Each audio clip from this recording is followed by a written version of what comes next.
Olá, tudo bem? Você sabe quando utilizar imagética motora? Sabe para qual paciente é indicado utilizar imagética motora? Eu vou te ajudar em 4 passos a entender como fazer isso, para qual paciente indicar imagética motora e quais são os principais objetivos que a gente alcança com essa abordagem. O primeiro passo é justamente conhecer a imagética motora. E para isso, eu te convido para o treinamento que vai estar disponível a partir de amanhã. É um curso online que fica disponível aí durante um ano para você aprender sobre essa abordagem e sobre todas as técnicas que nós podemos utilizar com o paciente. Uma vez que você conhece e é treinado sobre uma técnica ou uma abordagem, você consegue aplicá-la da melhor forma possível. O segundo passo é justamente quais são os sintomas do paciente.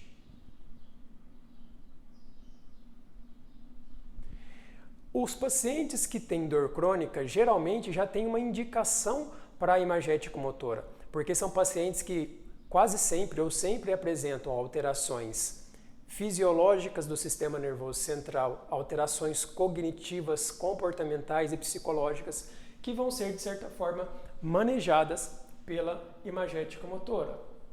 Ok?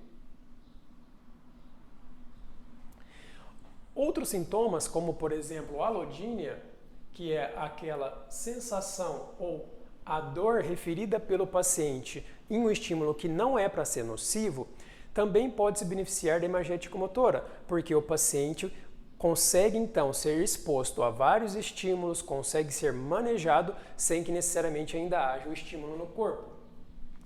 Outro sintoma que o paciente ou um quadro que o paciente pode apresentar para você é cinesiofobia.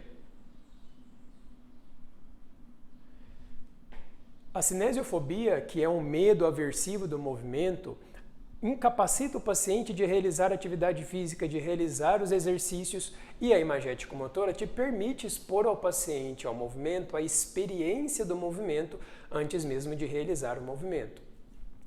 Uma questão que é muito interessante que o paciente tem, que pode ser um indicativo para a imagética motora, é quando ele chega no seu consultório e relata que tem uma sensação.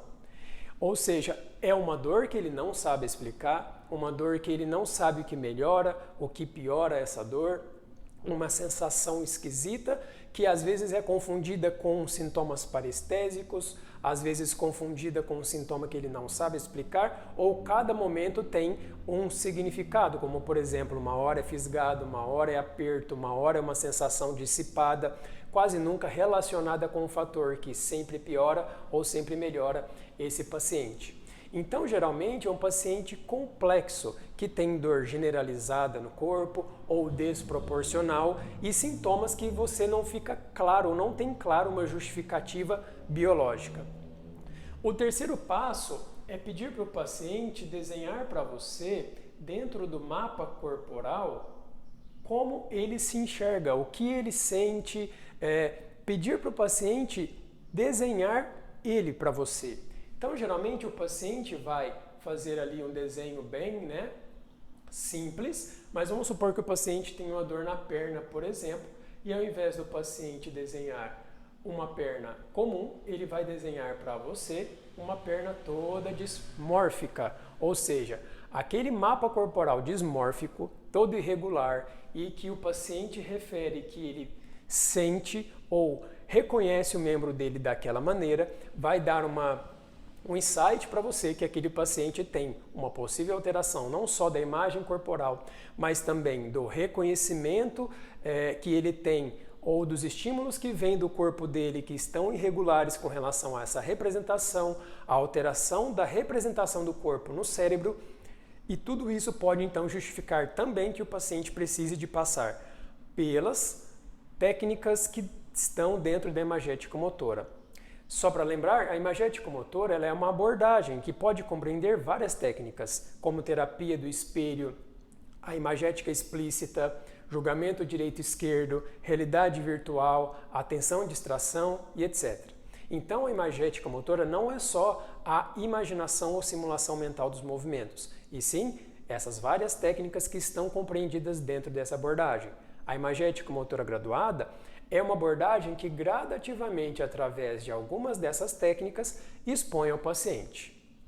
Seja na atividade, seja naquela experiência que é dolorosa e assim por diante. O quarto passo é justamente analisar o paciente. Quais são os sinais que ele está te mostrando? Então, o paciente geralmente tem uma alteração do movimento.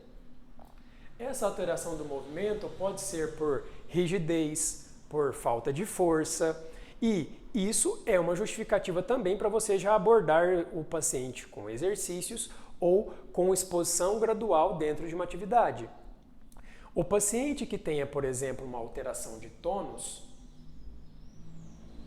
também é um paciente que pode se beneficiar da imagética motora.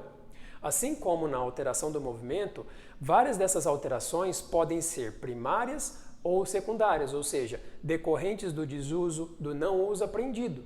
Então, tanto uma alteração quanto outra tem que ser testada e colocada à prova na hora do exame físico do paciente, justamente para identificar se essas mudanças que ele tem, se na verdade essas alterações que ele tem mudam rapidamente, possivelmente são decorrência do desuso e não de uma alteração primária que demanda de toda uma alteração, por exemplo, do sistema nervoso.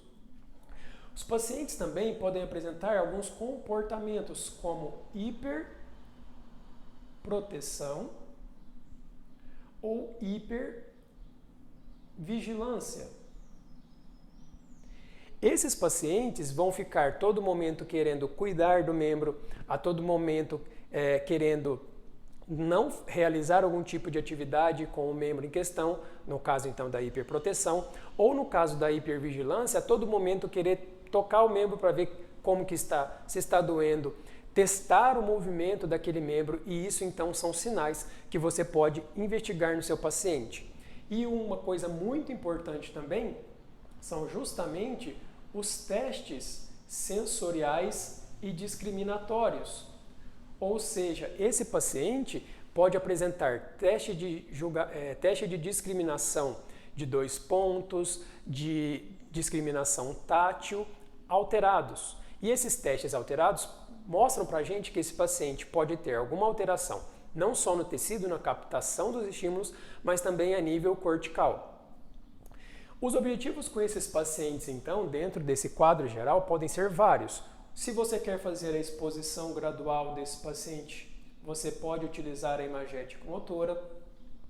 Se você quer fazer com esse paciente a modulação sensorial, você pode utilizar a imagética motora. Se você quer fazer com o paciente a modulação cognitiva de exposição de comportamentos frente ao movimento, você pode utilizar imagética motora cognitiva. Se você quer, então, também ajustar a aprendizagem desse paciente ou o refinamento motor, o treinamento, você pode utilizar. Desde a simulação mental, assim como atletas têm utilizado, até a realidade virtual em que você simula um ambiente sintético. Ou seja, então, o refinamento motor desse paciente pode ser utilizado ou pode ser alcançado através da imagética motora. Então, agora nesse vídeo, você reconhece quando e com qual paciente utilizar a imagética motora, quais objetivos você pode alcançar com a imagética motora, e lembrando que imagética motora não é só a simulação mental do movimento, envolve todo um contexto e que eu ensino no treinamento online de imagética motora, que vai estar disponível e eu espero que você aprenda. Lembrando mais um detalhe, na imagética motora ou dentro desse treinamento você tem mentorias e pode tirar suas dúvidas comigo e com os outros alunos para aprender mais sobre imagética motora, sobre os casos clínicos, e eu espero que você tenha gostado desse vídeo e continue acompanhando a gente aqui nas redes sociais. Até breve!